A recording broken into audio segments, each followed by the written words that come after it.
Hey, what's up, everybody? Here we go again, episode 97 F Base Value. I'm Brian. I'm Lucas. And I'm Will. Lucas is back from the great country of Italy. Hair slicked back, looking like Mauricio Pochettino over there, dude. Like, Got a little color to me. Got a little color. that's Yep. right. So that's S- good, man. Spent So some time on the beach. Ate way too much pasta and pizza. Had gelato every night. I'm done with pasta and pizza for a while. there you go. Got your fill. Oh, dude. Yeah, Yeah, it was a lot, but it was a fun time. Nice, halfway relaxing trip. The kids kept me on my toes, but it was good. that's good, man.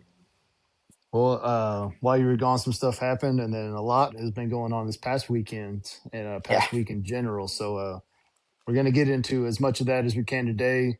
Obviously, the World Cup's rolling on, the big thing. College World Series is going on. NBA Finals finished up this past weekend, so just a whole lot going on, and so we'll get all into it. So let's get rolling with our hugs and hikes. So, Lucas, you want to get us started? Yeah, I'm gonna start with my hug. I'm gonna give a hug to Freddie, the German fan that's in America right now. I don't know if you guys have been following him on online. This dude is living the absolute dream. I guarantee he's even mentioned it multiple times on social media that he never could have imagined his experience in the United States was what was going to happen um, as he's living the American dream right now, going from state to state. JJ Watt just put him up in a crazy nice hotel in Houston for the Germany Curacao match.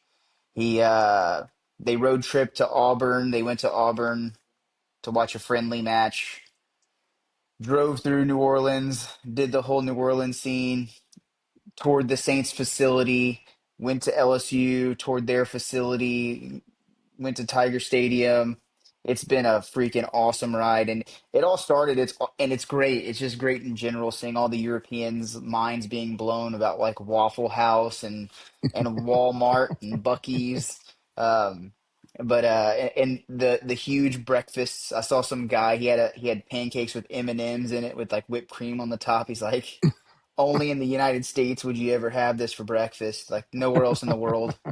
But just in general, all the fans coming in to the United States and seeing their experience of America, and honestly, it seems like most of the host cities and stuff are doing a good job of welcoming them in and showing them the good parts of the United States, and how hospitable we typically are to foreigners, which is awesome. So Definitely. it's pretty cool.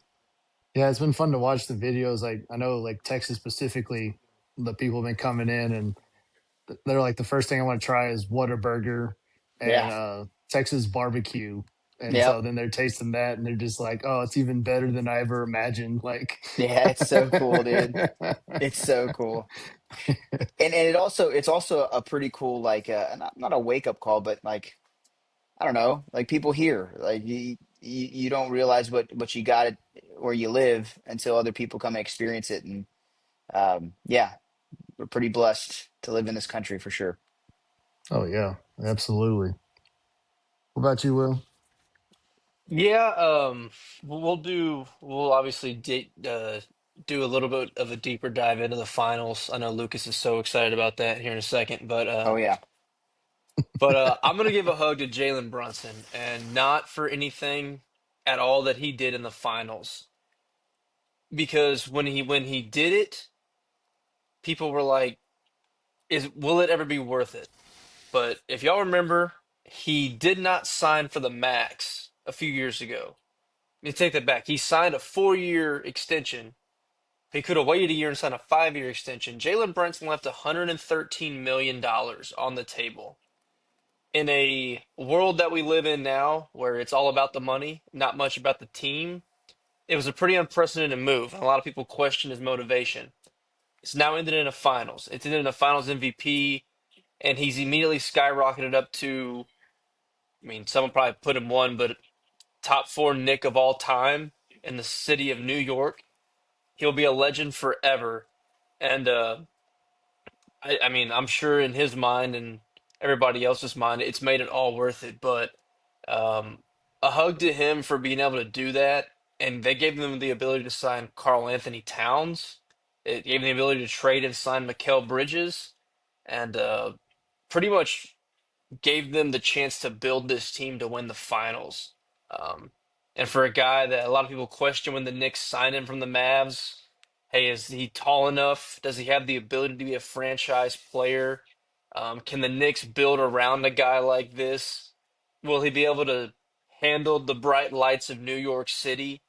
I think he's far exceeded any expectation anybody could have had, and then to have the humility or even the want to give up that kind of money just for the chance of a ring. Now, will he do it again when he has the chance to sign again? I don't know. Should he? No. He deserves every penny he can get. But hug to Brunson for everything he's done to bring a championship back to New York. And I don't think he'll even get the credit he deserves for it. Not even for what he's done on the court, but what he did off the court. So give a little love here. Yeah, no, I think it's awesome. I mean, especially like you said, with it being so money hungry nowadays, and everyone wants the super max and get as much money as humanly possible, and to be able to buy in and just really just for it to come to fruition is the biggest thing. Because that's what you could say too. Like, okay, they never win it. It's like, well, now he left all this money on the table and he never won a championship. So now he at least has that. This was all worth it for me to be able to take that money and actually get a championship out of it. So I mean, that kind of speaks bigger than anything for all of that. Yeah. Absolutely. Nothing, Lucas. I, I was just gonna say my 2 cents is like how much of that is like obviously was he offered a supermax? Like was that a thing? Like So the way these contracts work, you can sign an extension, but because he was new to the team, like you have to have you so much can't. experience with that team. Yeah. So all he had to do was wait one more year, and his extension instead of the one he signed was 4 years, 156.5 million. If he'd have Mm, waited one more year, he was able for the supermax at 5 years, 269. So that's where that yeah. 113 million comes into play, just so he'd have the amount of time with the team. And then he got the All NBA and everything, so too. But I mean, the reason I say that is like there has to be a certain point too where some of these players, obviously not all of them, everybody's motivations are different, but it sounds like he wanted to win, right? And he saw an opportunity to go there and win. You said he was in Dallas before? he's in Dallas, yeah. Yeah, and you saw what happened with the breakdown with Doncic and all that stuff. Like they pretty much said that they didn't want to win right now. And so, I mean, obviously everybody's motivation's a little bit different, but it sounds like he's a winner. He just wants to win, and he went You to a can place where you can see correlation when these guys sign these big super maxes. It doesn't necessarily transition into a ton of success. And like exactly. sometimes a team might sneak through and win one, but when it looked like they were built to be dynastic or possible dynasty, it just falls through right away because you cannot re-sign your depth players.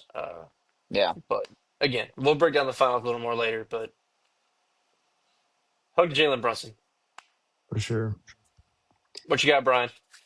Well, I'm gonna give a hug to Falarin Balogun, striker for the United States of America. Two Yeah. big goals against Paraguay. Looks great. I mean, team as a whole looked great. We'll get into the game here in a little bit, but just really like it's just one of those pieces that I just feel like the United States has been missing for years. Just finding that guy that can just finish when needed. Obviously, having a guy on the wing like Christian Pulisic to really set a lot of that stuff up, but just really impressive getting the 2 goals for a part of an impressive win.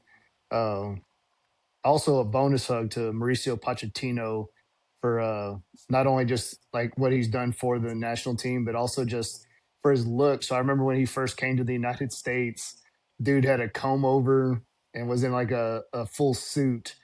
And then he shows up against Paraguay. He's got slicked back hair In a and like tracksuit. a tracksuit that's like has one button buttoned in the middle and the rest of it's just flailing open. So the dude's embracing America. So I don't know if that's his thing. I doubt that's been his thing ever, but I think it's pretty great. So anyway, just all around, just hugs for the United States. Like I said, we'll get in the game a little bit, but super fired up, especially with Balogun being able to go and Pulisic looking sharp. Hopefully the injury's not what it could potentially be. Sounds like it's not going to be too serious, but Yeah, it good seemed showing. So precautionary. yeah, yeah. What about Hike Lucas? What you got? Yeah, I got a few. I've been gone for a while. I need a few here. So my first one, I'm gonna give my first hug to Judge Ken Curry. He's the Hike. or hike. No, not a hug. Yes, I'm giving a hike. I'm telling this guy to take a hike.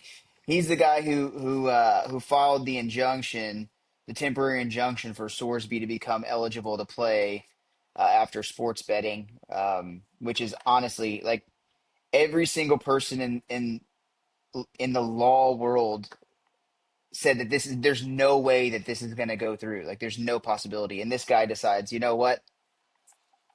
Let's let him play. Um, Also, Ken Paxton can also take a hike.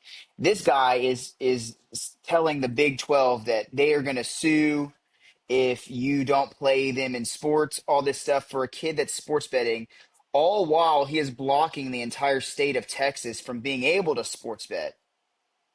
So the hypocrisy there is just absolutely wild to me. Um, so those two Kens can go absolutely take a hike. Um, it's just wild. Obviously, breaking news a little bit ago, Sorsby and Tech ended up parting ways. I guess they gave him his 5 million or whatever to go away. I guess I'm not exactly sure, but the PR mess that this has caused for Texas Tech has been wild, and they've stood pretty firm as well, which is pretty crazy. And I guess they finally the heat got too hot. Um, but yeah, that's my first hike. I'll let Will go ahead and do it his next one. I'll come back to my other one. It's soccer related, but yeah, Will, what you got? I had a feeling you might be coming in hot with some takes, so I'm actually just gonna double up on hugs. I'll let you have all the hikes. Let you blow off some steam here. I'll only give a double hug mostly because I know we got so much sports to cover tonight that this is not going to come up at all. And I know with the sports weekend that was going on, neither one of you tuned in for a second, but the NCAA track and field championships were unbelievable this weekend. Dude, Unbelievable. dude, Nine NCAA records went down, man. the tracks have to be shorter. These young adults are just spitting out times that I can't fathom them. You know, as the years go by, I keep and I've been out longer and longer, but in my mind, I haven't been out that long, and this stuff was just not going on 10 years ago. And it's not even the fact that it's the yes, okay, nine records get broken over the course of 4 days, but when you look top to bottom, it's the people that are getting last in these races would have been winning not that many years ago, and they're getting ninth place in the finals, and that would Yeah, have won the race 4 or 5 years ago. So just the top to bottom health of the sport is at a spot that I for sure did not see happening this fast, and it was just it's all as you know as a track and field fan. It was awesome to watch. Hope some of these kids can hold it through and go do some more races if they decide to turn pro or whatever. But it was great track. It was great track. I saw the kid from LSU who ran the 19.62 in the 200, which if you break that Jaden down, Reed. if you break that down, I mean, running under a 10 in the 100 is crazy. But like you're running in you have to run lower than a 10 in both 100 meters with the Yeah, 200. You know, like the little bit of deal there is that it depends. Sometimes it's easier to do it in the 200 because you reach if you can hold your top end speed for sure. where you're not, sometimes harder for you to reach that so fast in the 100. But yeah, I But mean, that's oh, wild, man. win That's legal, win legal. I was just win gonna say legal. it was win It legal was too. uh, Yeah, that's crazy, no, dude. but both 200s went down. The women's 200 went down. Agazi runs 40 43 38 in the 400. I mean, forget the NCAA record. It's one of the fastest times ever. Didn't a chick run like a 10-6 I think that one wasn't. when legal? No, yeah, it was in the semifinal. That's what it was. I'm sorry, it was in the final. But yeah, she did ran 10.63 A record chick legal. a chick ran a 10-6 3. That's freaking fast as hell, dude. Guys, the men's 110 hurdle world record went down in the prelim. 12.75 in the prelim, world Oh record my at the God. That's college. I mean, it was. Uh, Auburn men broke the NCAA record in the 4x1 in the prelim. yeah, We It's had wild. four girls go under two flat, three girls under 159 in the 800. I mean, it's again, it's the yes, nine records is amazing in itself, but the top to bottom times these people are laying down um, is awesome for me to watch. yeah, it's crazy. I'm gonna give a petty hike to all the European nations that are complaining about the time starts for the World Cup games. So for years we've been forced to watch the Olympics and other major sporting events at 3 o'clock in the morning. And so the one chance that we get to return the favor, the European countries are all going to complain about start times at the United States. I mean, we even had a game that started at 11 o'clock at night, and I mean for Central Time anyway, just so we could try to appease countries the best that we could. But at the end of the day, it's like there's really only so much you can do when you're at a 6, 7, 8 hour difference in time. So anyway, all the people complaining about time starts, take a hike, watch plenty of Olympic events at 2, 3 o'clock in the morning. So you can take your one event in however many years. So Yeah, I was gonna say I freaking wake up all the time at 6 a.m. to watch the Premier League. Like yeah. it just is what it is. I'm not gonna complain and say, hey, you need to start your game at 2 o'clock my time. Like it's crazy. Or let's do prime time. Let's start it at 6 p.m. here, and it's gonna be 1 a.m. over there. Yeah, that's crazy. But yes, I've seen some of that stuff. It's wild. Anyway, all right. Well, let's get rolling into it. So I guess we could start off with a little sports betting. You want to start a little sports betting? Yeah, Like Brennan Sorsby did a lot of it. Brendan Sorsby did a lot of sports betting, a lot of back and forth. Lucas kind of preluded with it with a ruling that made him eligible to play, or a temporary injunction that allowed him to be eligible to play this season. A lot of back and forth. The jury ruled in his favor because they said that it could cause mental and or physical short-term damage to him if he did not get a chance to play football, which is one of the worst excuses for innocence I've ever seen out of a sports betting deal. But just absolutely wild. And now, after everything, conferences saying we're not going to play the Texas Tech in anything. Big 12's about to sue Texas Tech over this whole deal. And now all of a sudden, like you said earlier, Brendan Sorsby randomly decides that he's just going to join the NFL supplemental draft and just forego everything. So just an absolute shamble of events going on with the NCAA right now. Like, there's not very many things if you go onto Twitter or on social media that everybody agrees on something. This was one of those things where everybody was like, this kid should not play because he was gambling on the games that he was in. Like everybody, except if you're a Texas Tech fan. That's literally it. They're the one fan base and school that had an issue with it. Um, yeah, you can talk about eligibility like Chambliss get an extra year. There's some people that'd be like, yeah, you should let him play. Yeah, he should not be playing. Whatever. Like there's both sides of the aisle. This everybody was pretty much dead set. Like this guy did something that you cannot do. Like you sign a paper as a collegiate athlete stating you cannot gamble. Dude, literally all the NCAA schools in December they were trying to pass a bill stating or allowing collegiate athletes to bet on professional sports. And Texas Tech's AD voted no to not allow them to bet on professional sports.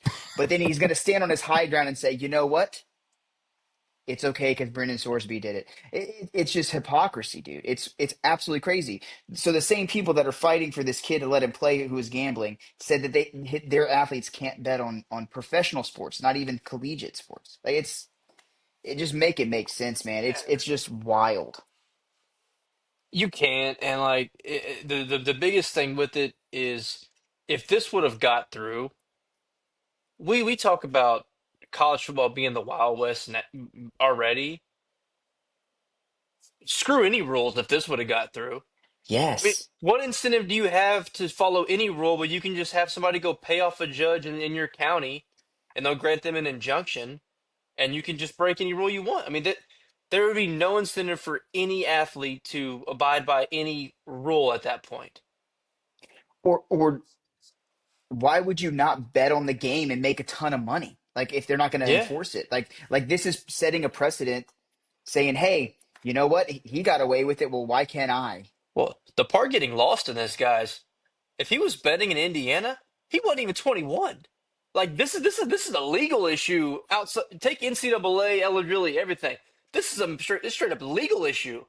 This is what wasn't Keyshawn Booty done this when he was at LSU, Yeah, and yep. there was a legal issue back then. It wasn't even NCAA. It's a legal issue. He was underage betting.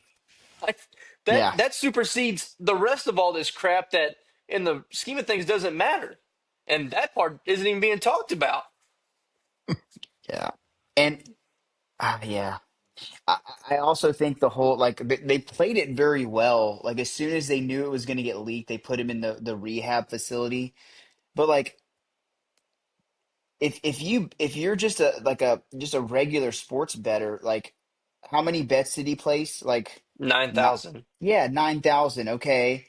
Like that's quite a bit, but if you do it over the course of 5 years, like you bet a few games a night, like that adds up pretty quick too. Like I don't know. Well, the BS Yeah. here is that they hid behind they don't give a shit about the kid.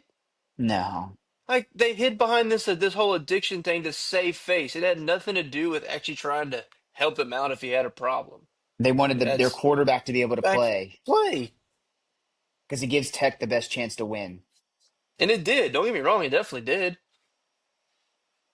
But now, like now, he's obviously going into the supplemental draft. Like, there's no shot a team's going to take a flyer on this kid.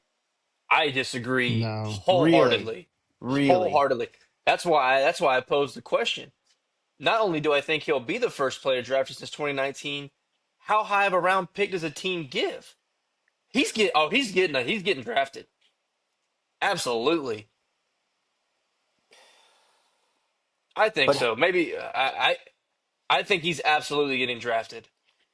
I've but been reading what? stuff as high as round 2. I think that's a little crazy, but he's someone's throwing a six rounder at this kid.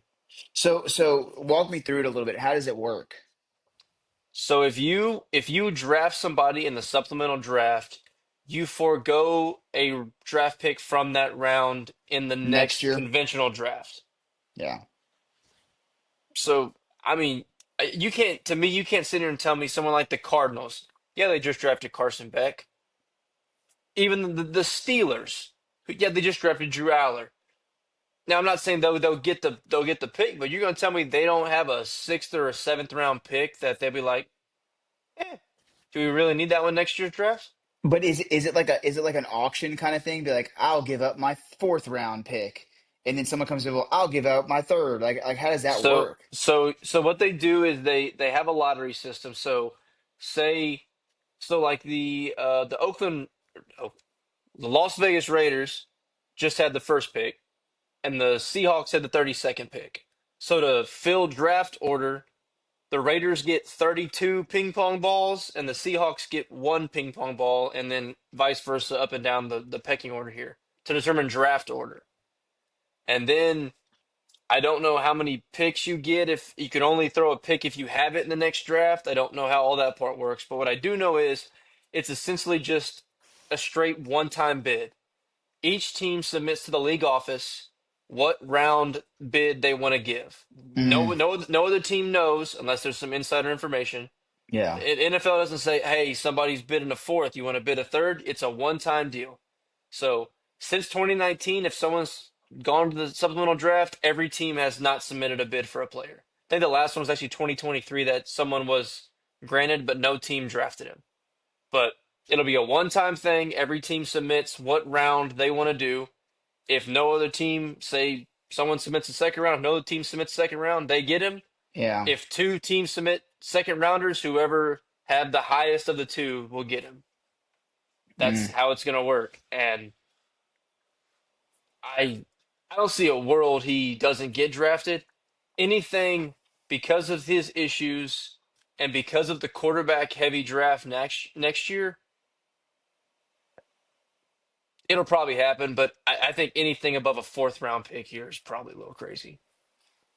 I just don't know if do you think the NFL is willing to take like the PR stuff with it? Like that's my biggest question. Because there's going to be questions from the media, and people are going to be questioning like, are you really okay with taking this kid who Yes, has a history of gambling?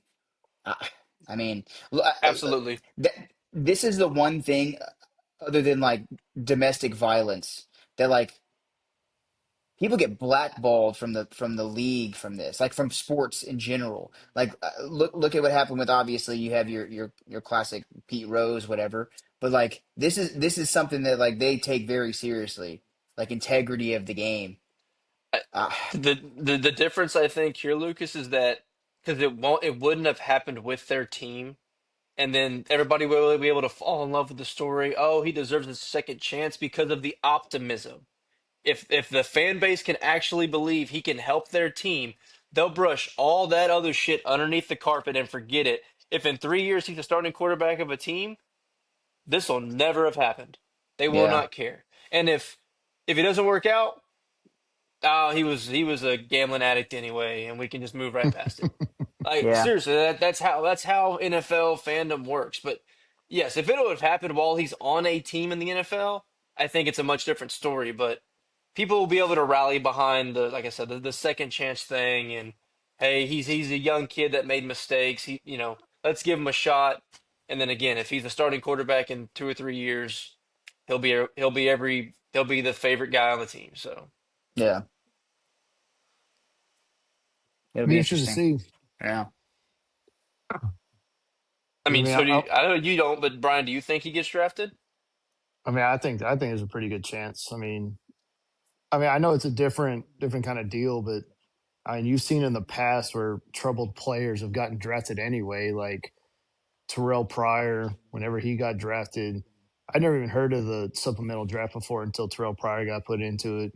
Josh Gordon, when he got drafted, which I know there are different types of problems. Like Josh Gordon was Yeah. like a weed Weed. problem, but I mean, at the time, that was a big deal for the NFL. Like weed and all that was like a big deal. You got a big suspension. Like it's lowered since then, but Yeah, but I mean, it's not like blackballed from a sport.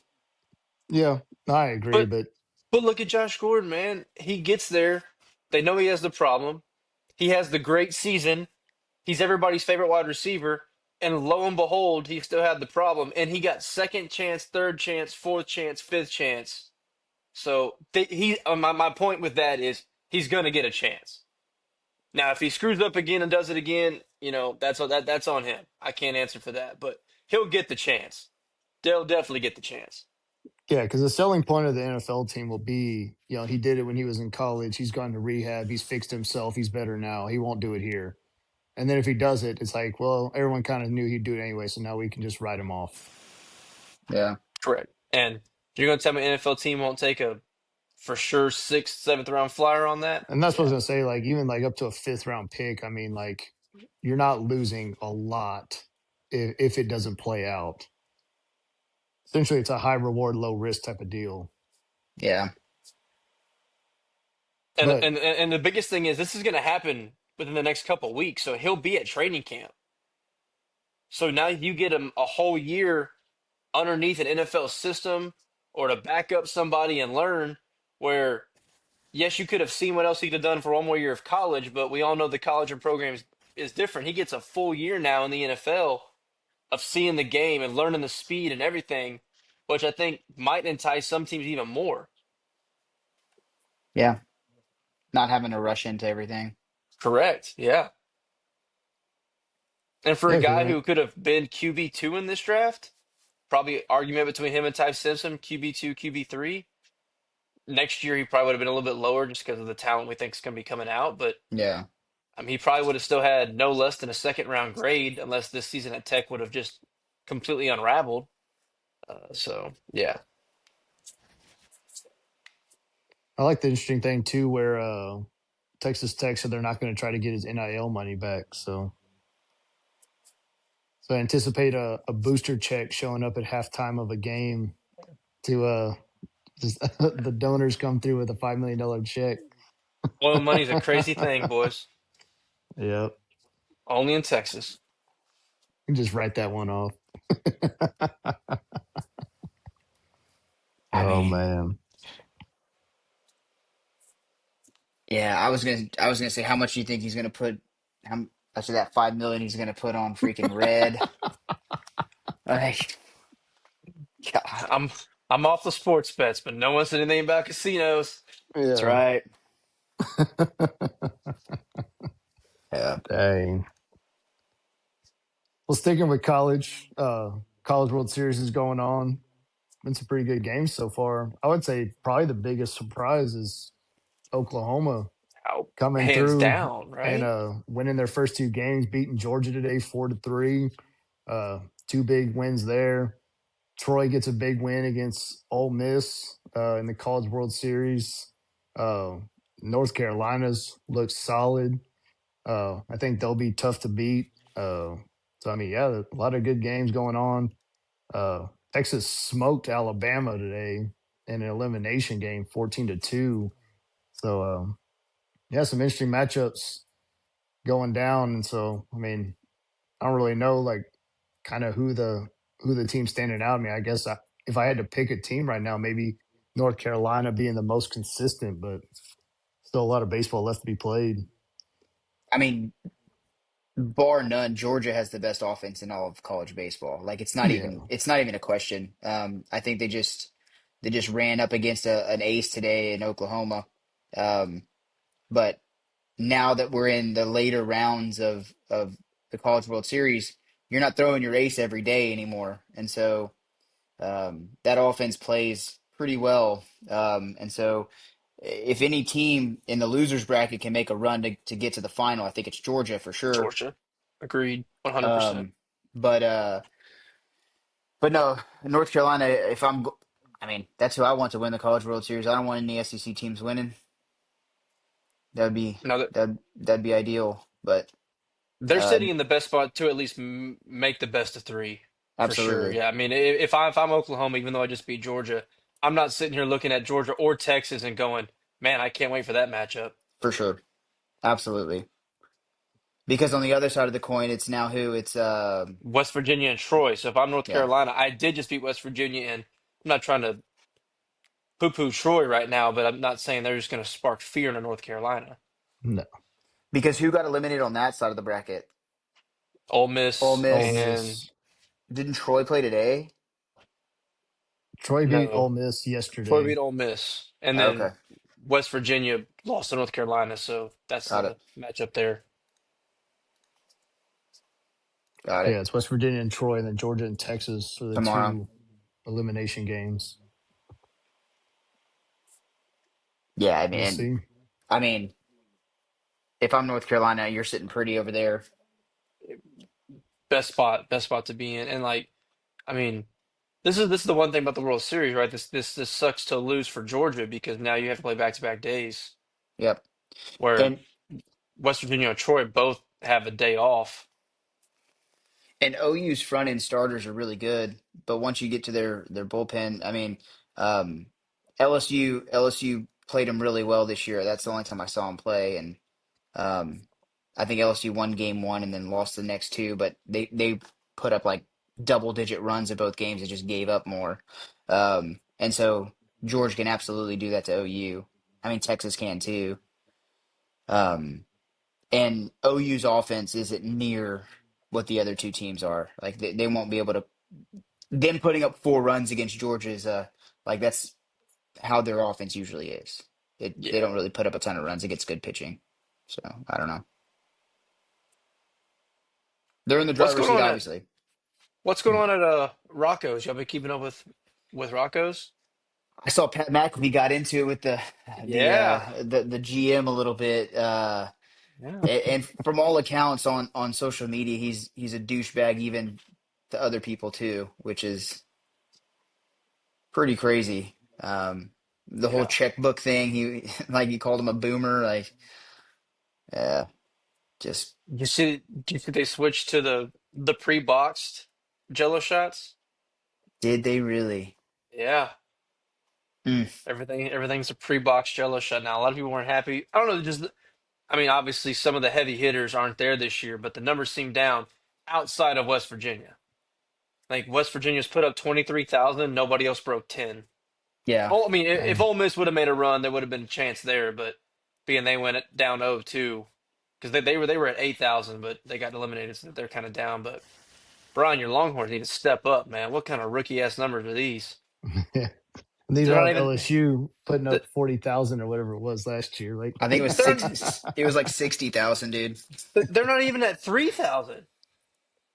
Dang, it's good. dude, It's a It's bunch of old sad. boosters over there, dude. Like they don't have the college demographics. So I don't know, man. We're way too close to Omaha to not be being able to put up some sort of numbers here. yeah. yeah, And I feel like Texas fans travel. yeah, dude. No, Like Texas fans like to watch on TV and claim they're Texas fans. I I haven't did see watched an. I haven't watched a single second of the College World Series, so I don't know what the showing looks like out there anyway. I say I haven't watched much of it either, but Balls have been flying. I'll tell you that. I've seen that. Has Georgia broken the all-time home run record yet? They It's LSU held it, and I think they were like 7 homers away from breaking it. I know they hit two today. No, they hit three more today. So Mm, I don't know how that close they were, but it's got to be getting close. that might fall. See if we can stall long enough for Brian to look it up. I haven't seen. No, it just shows they broke the. Just shows that they broke their program record. Oh, The record's 188. So 2 days ago, so before they played Texas, they had 174. And how they many hit they hit three. against Texas? They hit three today, so that put them at 177. And against Texas, they hit 1-1. Mm, So they're at 178. So they They need got seven 10. left. they, it'd be a tall task, but And what? 3 games? no, they could play potentially five more, Yeah, six more games if they make a run, it's probably going to be broken because they have to play. They have to beat Texas, and then they have to beat Oklahoma twice. So that's twice, three. and then That'd a be three potential. games, and then a potential three-game series in the finals. So yeah, six. Yeah, 10 home runs in 6 games sounds very doable with that That's lineup. attainable for sure. Yeah. With that lineup, yeah, Well, they need 11 to break it, that's true. That's true. But So just but two a game, no big deal. yeah, that would be wild. That's a lot of homers. that it is. Yeah. It is a lot. Man, I'm just trying to. I would. I When when did LSU set that record? 97. Okay, so in comes the whole argument of teams play more games now, and They played 70 that year. LSU played. dang, I just looked it up. They played 70 games, which honestly I think is more. I was gonna say that might actually be more. Well, I guess it depends on how far you go in, like the SEC tournament and stuff. and regional, super regional. How many games you So play? You Georgia's can. Georgia's at 65 games. So Yeah, they would play 71 games if they broke the record. Or yeah, like if they played all 6 games with. yeah. They're Yeah, on so I was about to pace. say could be interesting. A lot of bombs. Yeah. Oh man. And then the big thing. Oh, you talk about the NBA for a little bit. Will touch on the NBA. Before New before we York do that, Knicks. Go before we ahead. do that, Yeah. I don't know crap about basketball, but I know after the season was over last year, we sat on this podcast and shit on the Knicks. For Like firing Tom Thibodeau. we literally were talking about them hiring like a chick. Do y'all remember that? Yes, I absolutely remember that. And It was Don Staley got like an it interview. it was Don Staley. Yes. It was Don Staley. That's correct. And we said, what the hell are the Knicks doing? And then they go in and win a championship. Yeah, I mean, Let's put the same juju on the Rockets, boys. What are Yeah. the Rockets doing? Because Tillman Fertitta's too busy buying Caesars. that's Yeah. true. That is true. But dude, there's some kind of correlation here where we shit on teams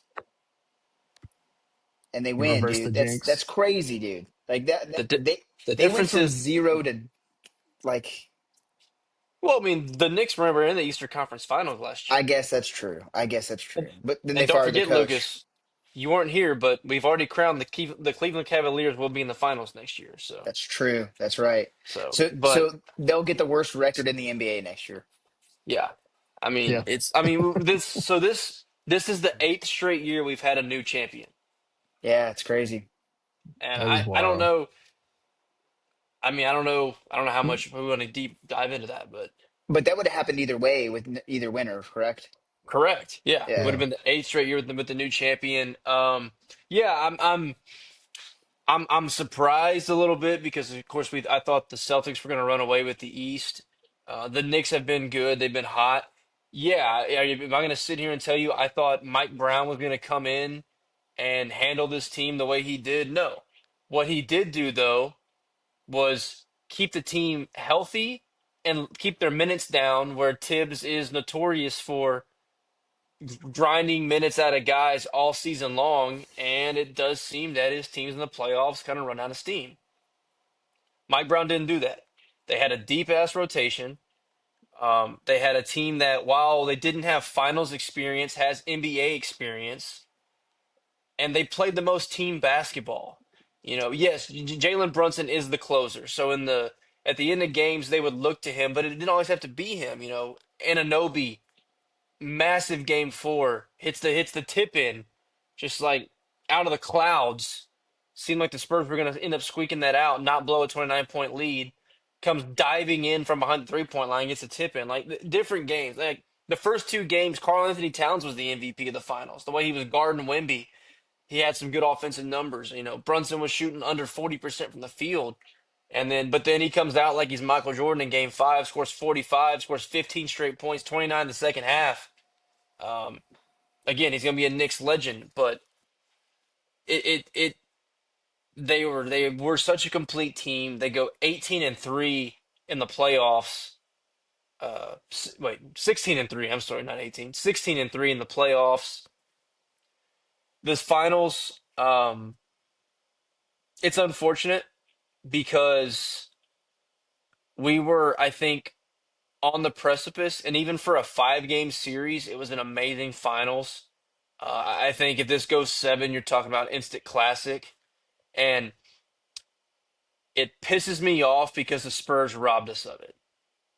They're Yes. 100%. Mitch Johnson's incompetence robbed us of an all-time classic because the Spurs held a double-digit lead in all 5 games. Boys, they lost 4 of the 5 games. I'm, I know at least in 4 of them, it may be all 5, they held a double-digit lead in the second half, and in 3 of them, I know it was double digits in the fourth quarter. And Mitch Johnson just refused to change how he coached the game. Yeah, I watched one game and it was the I watched the first half of the game where they were up 29 at one point and I turned it off at half. So I'm like, this is done. This is over. And then I was just in bed, like checking Twitter, and I saw it was like Knicks cut it to single digits. I'm like, no freaking way. And so I turned it on, and I saw the last bit of it, just the total collapse. I think they went on like a 20-5 run at one point. It's Lucas, crazy. the Spurs scored 41 in the first quarter and over 30 in the second quarter. They scored 30 points in the second half. I know. Jeez. I mean, What? it was just falling apart. I mean, yes, they're young, but I mean, just historic collapses.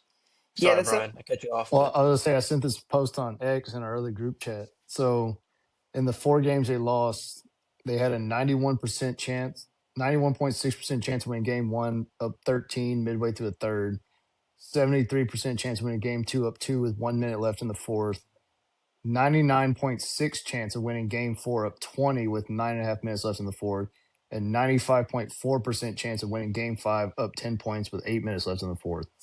And they lost all four of those games. at worst 76%. Yes. and you obviously didn't mention game three, which because they won game three, but they tried to blow that one. Yeah. Yes. The Knicks came back in that game as well. They'd blown a double digit lead. I don't understand. You know, a lot of people are going to hound Wembanyama. He wasn't terrible. He wasn't great. He's got to put on weight. Mitchell Robinson and Karl Anthony Towns are bullying him in the paint, even though he's got at least 6 inches on both these guys. He's getting pushed around. He's got to develop a better post game. You can't be 7'5" and shoot threes and mid range jumpers all the time. Um, De'Aaron Fox just stinks. Well, It's dude, just that's what I was absolutely going to say. horrible.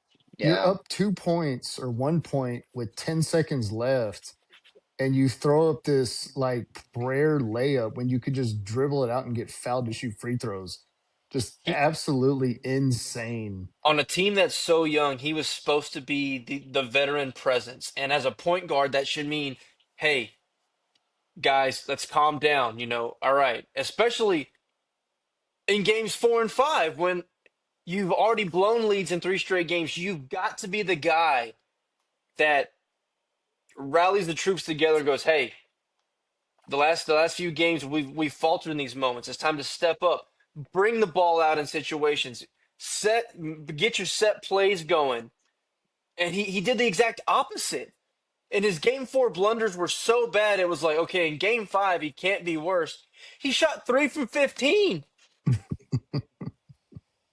Mm, Guys, the second best player on the Spurs team was a 20-year-old rookie, Dylan Harper. yeah. And then Mitch Johnson just refused to play him because he's a 20-year-old rookie. I like obviously I'm a Rockets fan, so I'm not going to sit here and just champion the Spurs, but I'm not even crap on him because I'm a Rockets fan. It was unbelievable how they just found ways to lose these games. And I'm not trying to sell the Knicks short here because you have to give the Knicks credit for. I mean, in Game Four, most teams are going to pack in a 29-point deficit in the third quarter and be like, yeah, you know what, guys, let's Next come day. back. Let's come back in Game Five. We get this figured out. Let's find a way to get it back to New York and maybe try to close it out there. They no pour coals to the fire and let's try to figure, come back and win the game. So again, I'm not trying to discredit the Knicks because they deserve all the credit to stay in these games and show the maturity and the toughness and just the want to go win a championship.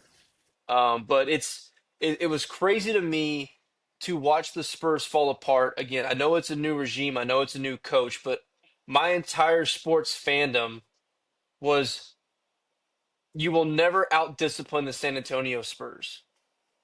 I They were almost boring to watch. I mean, you had the big fundamental. You had Tony Parker, you had Manu Ginobili, you had Robert Horry, Bruce Bowen, Boris. You had guy.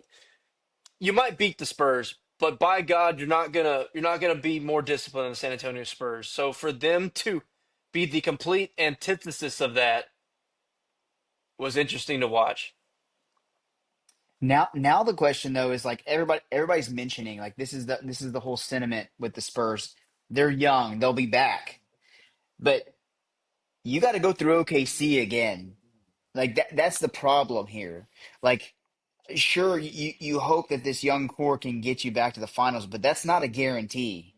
Like No, this was your one opportunity. Like when you're there, you have to take the chance when you get it. Um, because that's the whole thing I was thinking of the whole time. Like everybody's like, oh, they're young. There's a young core. They'll be back. Like that's not for sure. Like that's what's last year crazy. we thought OKC would win 3 of the next 5 titles. Yeah, They didn't and even that's make it back. but that could still happen. Three of It the next still five. could, but it's like, yes, I guess on paper you look at it and go, the Spurs lost this. They probably have a better chance to make it even back next year than even the Knicks do. But to your point, there is no guarantee. No, And when it just feels like you squandered away a chance at a title, and again, the West is tough. Don't get me wrong, the Celtics will be back. The team that no one's even remembering, the The Pacers will be Pacers, back. yeah. yeah, I mean, they put on a clinic of tanking this year to basically rest anybody good to get Halliburton back next year and get a lottery pick and just, hey, let's go, let's get right back to where we were. So the East will be tough again, but I would still rather be in the East and the West. I mean, yeah, there's no guarantee the Spurs just fly right back here next year. no. And the Spurs were also remarkably healthy. Like if any one of those guys get hurt next year, kind of like Oh what yeah. happened with the Thunder, Williams was out. Their second best player, was out or hobbled the majority of these playoffs.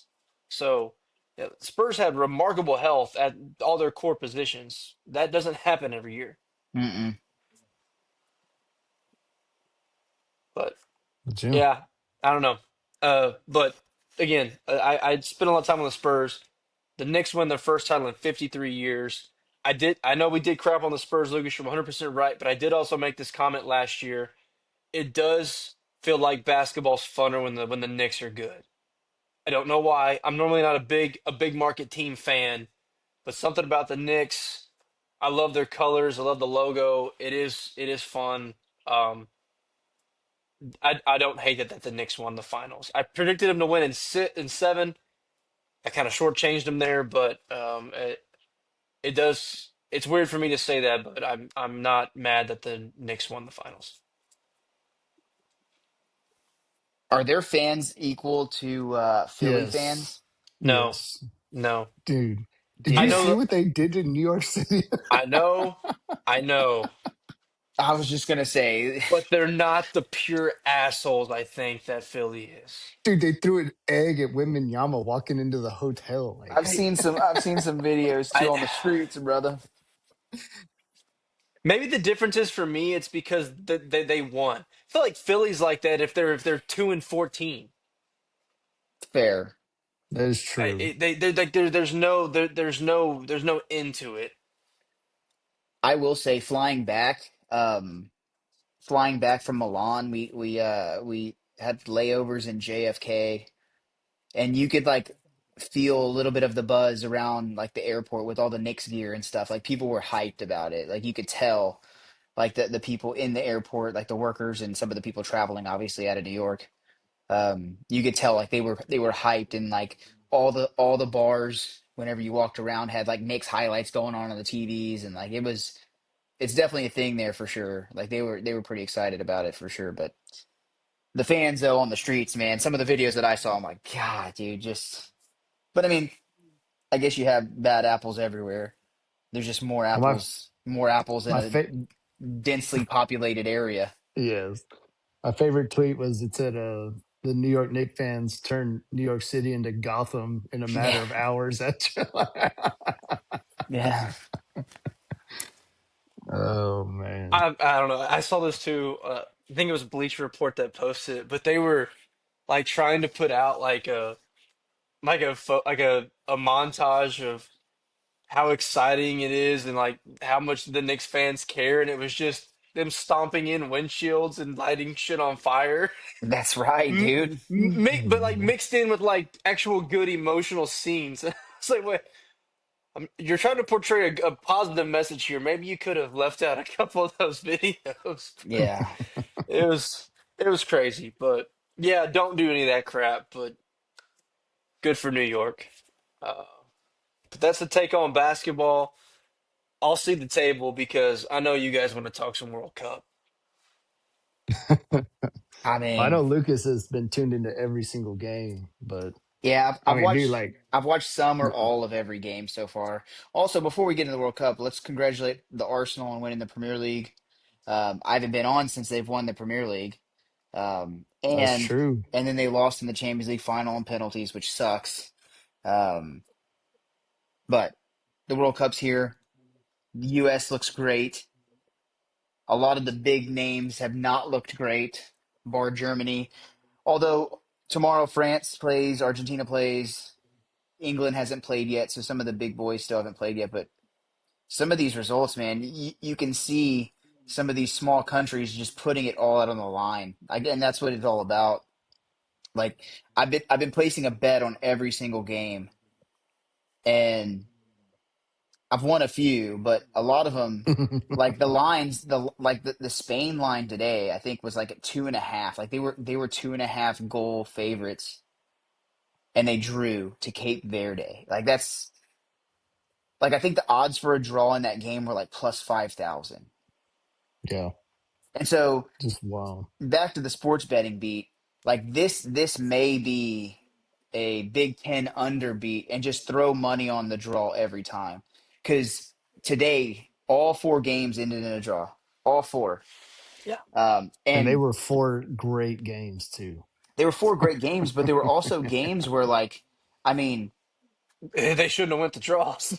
Yeah, no, Spain should never be drawing with Cape Verde. Uruguay should never be drawing with Saudi Arabia. No, they dude, should if have. you tell me, Belgium and Egypt. Like those Spain, Uruguay, and Belgium are pretty big names in the soccer world, and I they mean, all not drew.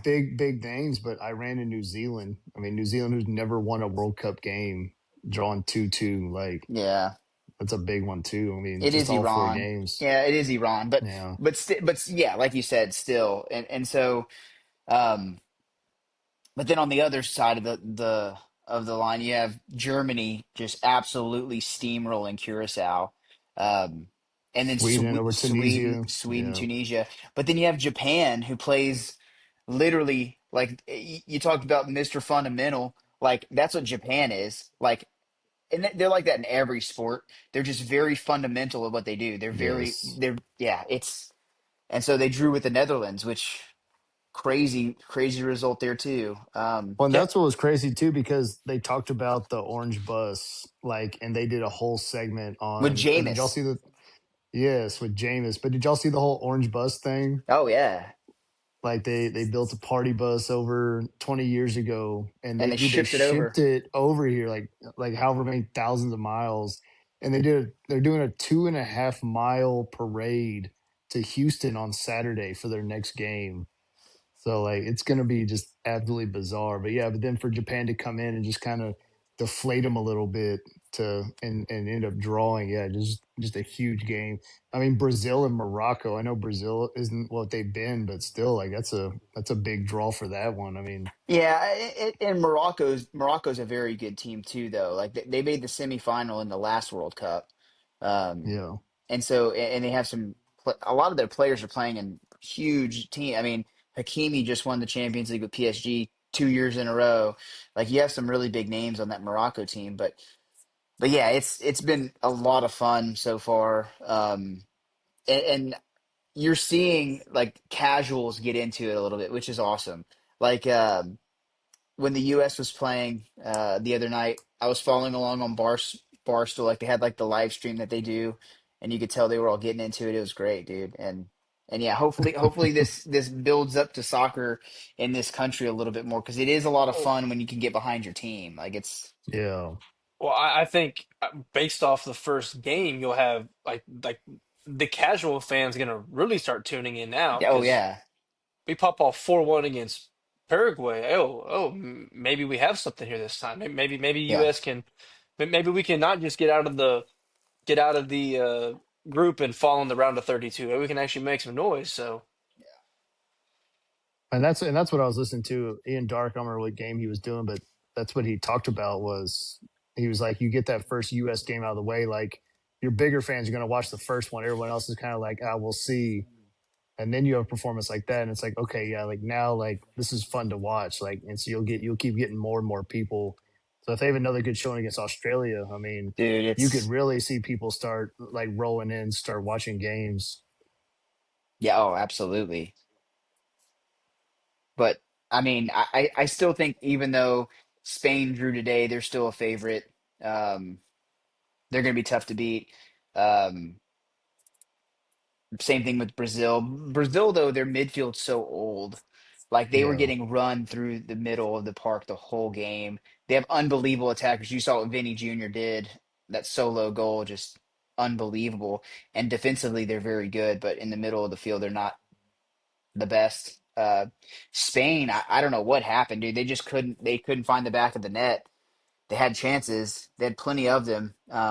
But if you go back and remember the last World Cup in Qatar, like Argentina drew to Arabia in the group stage and went on to win the World Cup. So it's still yeah, the group stage. And another thing too, you have to take into consideration now with more teams going through into the or round of 32.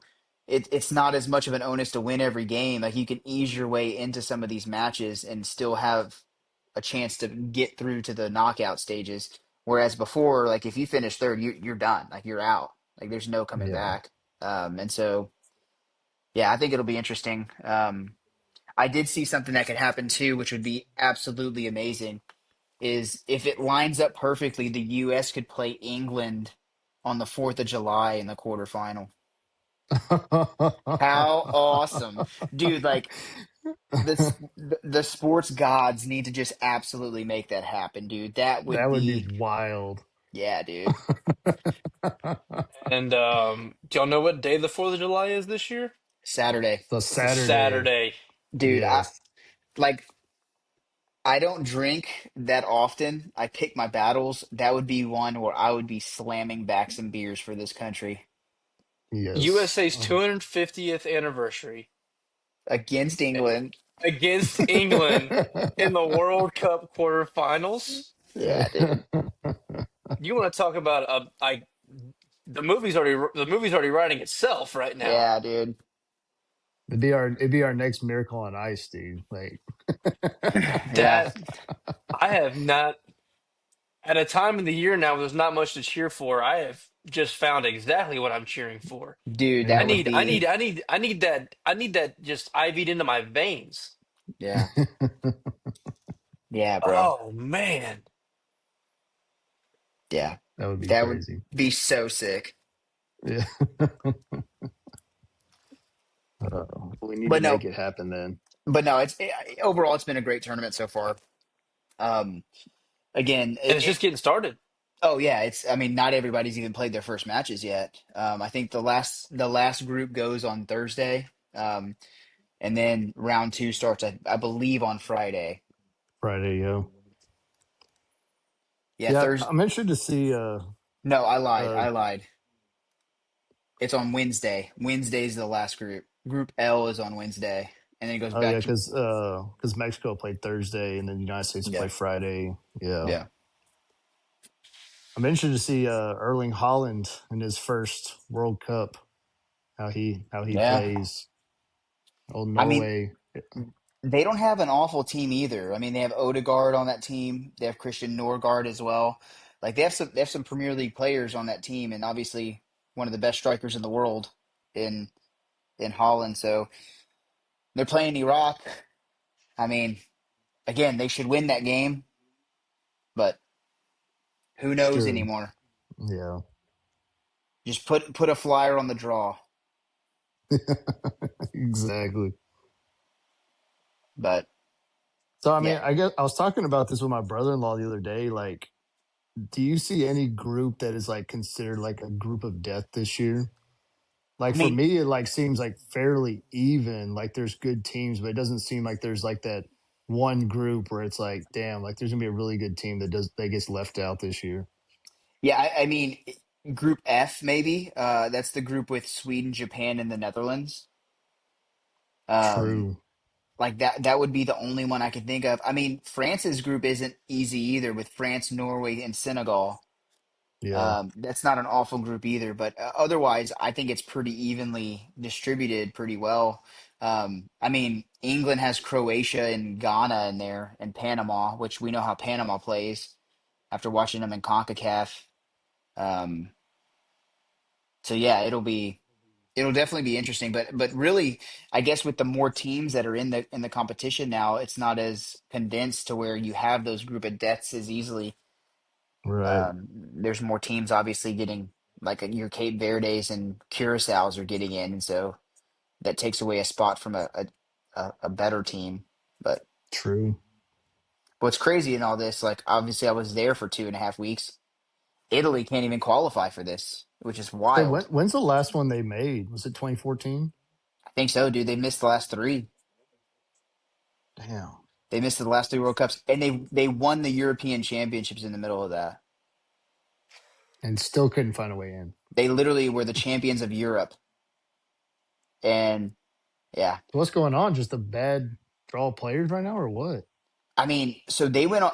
I think they set a record in between World Cups without losing a game. Like they went on some crazy streak without losing. They were just drawing every game.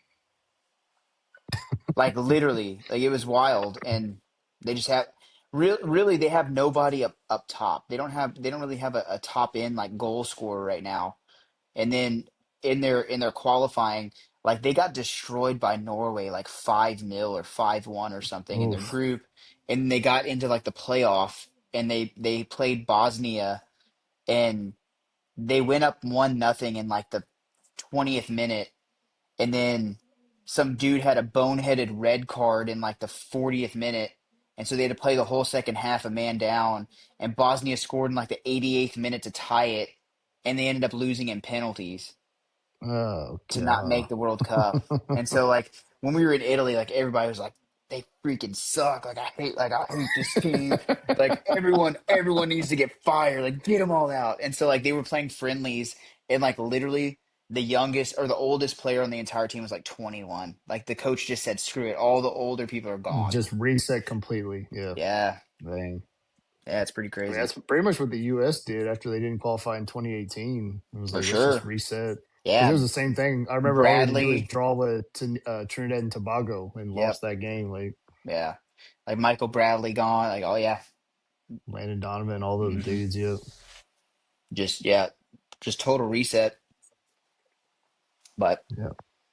it But should no, be it's been good electric, man. And like I said, like kind of going back to what we talked about at the beginning, like just the atmosphere and just seeing fans from all over the world. Like, dude, did y'all see what happened with Uruguay? Like flying in, how like their plane, their first flight got canceled, and then their second flight got delayed, and then and so like Uruguay was blaming FIFA, FIFA was blaming the airline. Like it was like a whole paperwork deal where Uruguay ended up coming in like a couple days later than they were supposed to. I didn't Like see it's like that. it like screwed all their stuff up. Yeah, it was a whole crazy situation. So Dang. No, one thing too that would be awesome. I saw a ton of like videos on social media of like big, huge watch parties for the US game. Like in Austin at like Zilker Park, they had this huge like screen like they do at ACL. Like everybody was just sitting out there watching the game together. And like every dang. time they scored, like beers were just flying. It was awesome, dude. Like that's what I need. Man, that's a lot of fun when you can watch a game like that. Oh yeah, absolutely. I wish the game wasn't at 2 p.m. on Friday. I know. Mm. Yeah. I I was mean, gonna say 8 p.m. on a Friday night would be golden. oh, dude. Yeah. Because I think the next game after that is what? It's Thursday at 8 or 9. Yes, The following late. Thursday It's late at 9 p.m. Mm. against Turkey. Yeah, honestly, we just take care of business against Australia. You can take the foot off the gas a little bit against Turkey, eh? Mm-hmm. But we'll see. Yeah, 'cause I guess 6 points would win it then. Because maybe it depends on goal difference because if Turkey beats Paraguay and then beats us, then we'll both have True. 6 points. And then Um, if Australia beats Paraguay, they have 6 points. yeah, and so it all depends on goal difference. But So we just need to beat Australia by like 3 goals this week, and we'll be good. oh yeah, if we win by 3 goals, yeah, we should be in great shape. With a +6, you're in pretty good shape. Yeah. Oh yeah. To Germany, like Germany can just draw the next two, and they're Dude. Yeah, they could absolutely cruise. Yeah, poor they Curacao, man. They drew, and like everyone's just hyping them up, and then Germany, they just absolute slaughter. Just yeah, man. Mm. they're known for that historically, though. Just slaughtering, but you know.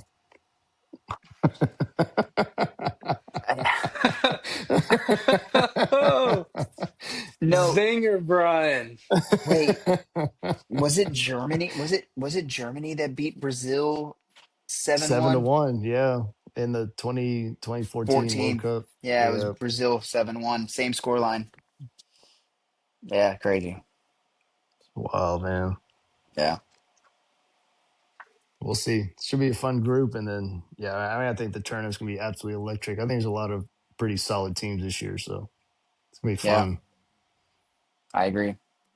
I'm waiting for that first big upset though. Like I know draws, like it's kind of like an upset, but I want to see if there's any just like true like team beat somebody that they have no business beating. That would be wild. Yeah, it could happen.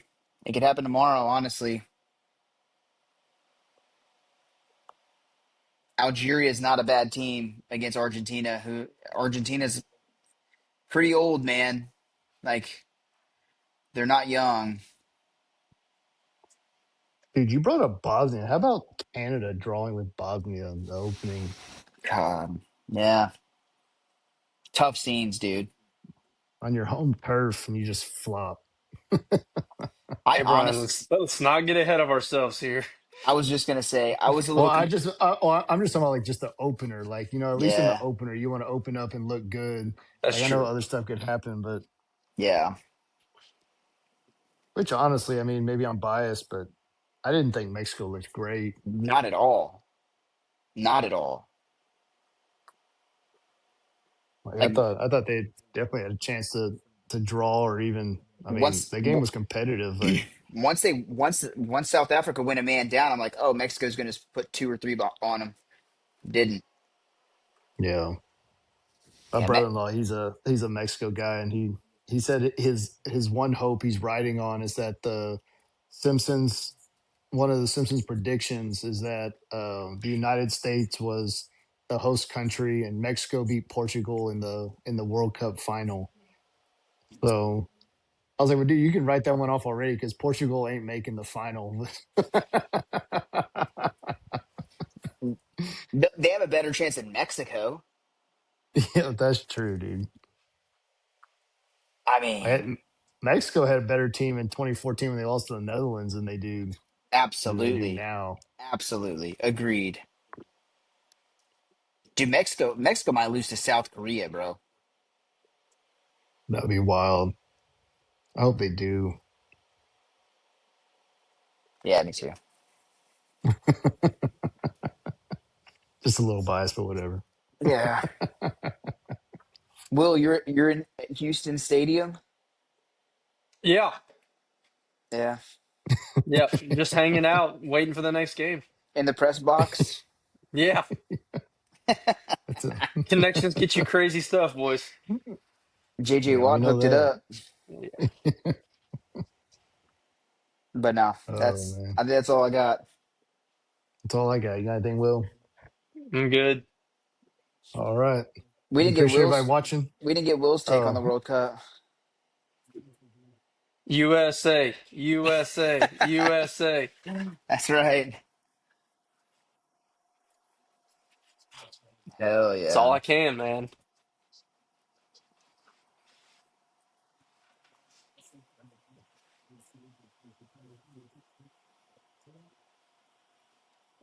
See you.